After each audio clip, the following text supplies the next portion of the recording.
Happy Wednesday, not Monday, but happy Wednesday, everybody. Thank God. It's so good to be here. It's so good to see you guys and be with you guys. We are fighting on this channel. We are loving with open arms. We're reaching out. So thank you for the new subscribers. The new subscribers, I now refer to you as part of this healing army. You've been healing all the ways, but let's not join together to do what on this channel? To reach out to these missing fathers, man. We're not trying to beat them down. We're not trying to ridicule, or we're not trying to just say they're a waste. What we're trying to do with these missing fathers is to uplift, encourage, and empower, because they have a story. They have unresolved hurt issues.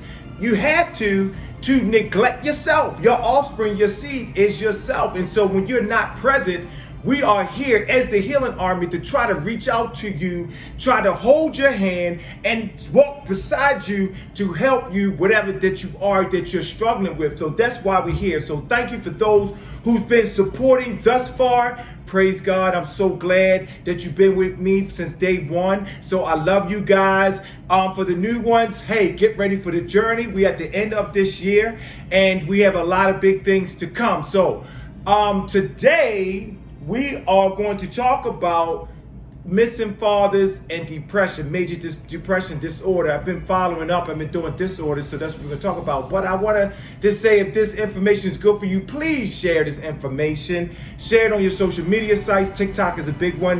IG, Facebook, of course, YouTube. Share it. Please hit that subscribe button. Bing! And when you hit that subscribe button, make sure you hit that notification bell, right? Because you need to be notified. I post every Monday, sometimes Wednesday, like today. So now, major depression. I'm gonna go ahead and read again. I've been reading from the DSM. For those who do not know what the DSM is, it's the Diagnostic Statistical Manual. It's like the Bible of diagnosis and mental health, and where you get your diagnosis from. So you know, we have a group of females and males that come together to make up the American Psychiatric Association. And what they do, they just simply discuss and come up with diagnosis. This is version number 5. They came out 1, 2, 3. I think 3R, which was revised, 4, and then now 5, which is in 2013. This was published in 2013. So this is new, you might as well say. So I want to read what is major depressive disorder, and I'm going to read at least about 4, 5, or 6 things, and then I'm going to take a note, and then I'm going to show you and explain to you how it is applicable to missing fathers, why they missing, part of what could be the reason. Now, first thing, it says in this book, in terms of what makes up this disorder, major depressive disorder. This is a big thing. A lot of people, what's going on in this world today, y'all, are depressed. They are suffering with depression. That doesn't define them, though. They just living with the depression, which means they can do something about it. Number one. Some of the characteristics that come up with this diagnosis is this: depressed mood most of the day, nearly every day. As indicated, either subjective report they feel sad or empty inside. People feel hopeless, and that's the key. When a person feels hopeless, they are really depressed. When you have no hope at all and despair, but no hope, that's what they often feel. Number 2, marked diminished interest or pleasure in all or almost all activities. So they have no pleasure in nothing. Usually we get pleasure through eating food. We hungry. We get pleasure by doing favorite hobbies, spending time with somebody, spending time with yourself, even sex. But no pleasure in nothing. I mean, they just have no pleasure and no hope. Number 3, significant weight loss when not dieting, or weight gain. So it can go either or. If a person's major depressed, they can either significantly lose a lot of weight, or they can significantly gain a lot of weight. It goes either or. It depends on the individual, really. I mean, you have some people that are depressed where food becomes a crutch. Food becomes something that they cope with, and so they eat and eat and eat in abundance, and become obese in some times, and sometimes they just gain weight, or sometimes they go the opposite. Sometimes some individuals don't want to eat at all, and you lose a significant amount of weight. So it depends on the individual. Number 4, insomnia or hyposomnia. Nearly every day. So insomnia, if people don't know what that is, it's hard for you to go to sleep. So you're up all night long, no matter what. They twist and turn, they watch TV, they write, they journal, they pray, they do everything, but it's hard for them to go to sleep. So we call it insomnia because it disturbs mood, thought, or behavior. Or it says hypersomnia. That's basically up during the day. I mean, can't go to sleep, no power naps, no nothing. You just hypersomnia. Psychomotor agitation or retardation nearly every day.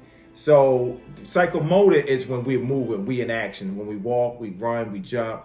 But it's retardation, meaning that it's stopped or nothing at all. So we just basically sitting still. We're sitting in an isolated room. This is when we talk about when we notice, hey, Jack is always in his room, or Jill is always in her room, and they not moving, they don't want to come out, they secluded because it's retardation, psychomotor, okay? Fatigue, a loss of energy, complain of being fatigued, get tired, lost a lot of energy, that's sort of for diminished inability to think or concentrate, and decisiveness, like, I don't know, I just don't know. They give you one of those things.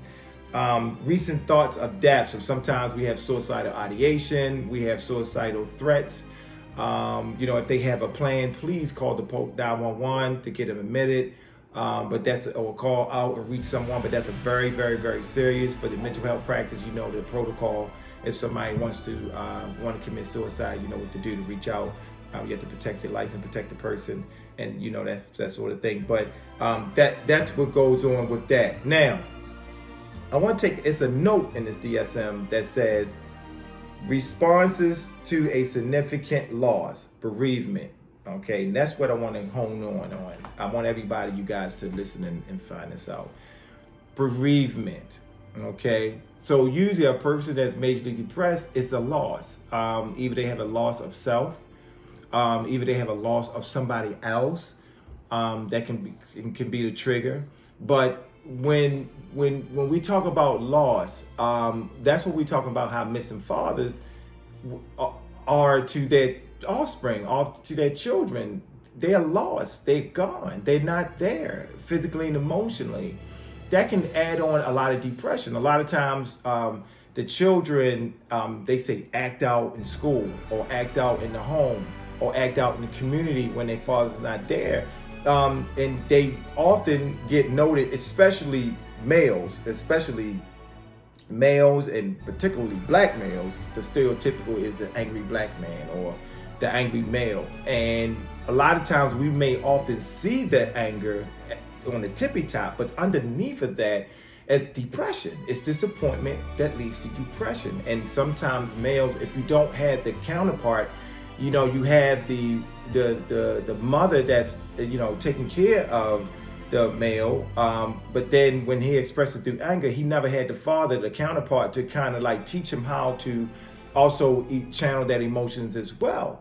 And so he have learned to just act off emotion, pure emotion. And so we see the anger, but underneath of that is depression, it's sadness, it's depression and disappointment. And for missing fathers, that is often probably what you're going through, and this is how you affect your children. So major depression with missing fathers is very, very critical. And you must take note, missing father, that when you're not there, or if you are depressed, get help to get unstuck, and so you can come and get your child unstuck. We got to remember, children are very resilient. However, but the action of the father not being there, that can easily develop into what we call major depression. As I've read the characteristics, what points out to major depression. So I'm just saying, missing fathers, please, man, I'm asking you to reach out and get some help. This is December now. We've embarking on 2022, God willing, that we all see it. And I'm just asking you to get some help, get some therapy, get some help, get a spiritual awakening, but get some help, because major depression is very serious. And if you don't do nothing to get your help, missing father, guess what? You may end up it could go to the worst, this suicide, or it may be that you're isolated and you standing to yourself and you're not able to help you or help nobody else. So I'm just praying that you go ahead and get the help and see that underneath of that anger is the depression, and then with the offspring, the daughters and the sons, is that underneath of the anger, disappointment. That's when we should tell you guys it could be depression, but that can be irreversible. That is irreversible. It can be reversed. It can be, I mean, it's not irreversible. I'm sorry. It could be reversed. It could be reversed to something that is homeostasis, what we call balanced state of emotions. So I just wanted to come and let you guys know that I love you guys. I'll see you next week. All the boys, all the males in the world. Boys do what they want to do. Men do what they have to do. I love you guys. I'll see you next week. God bless you. Peace.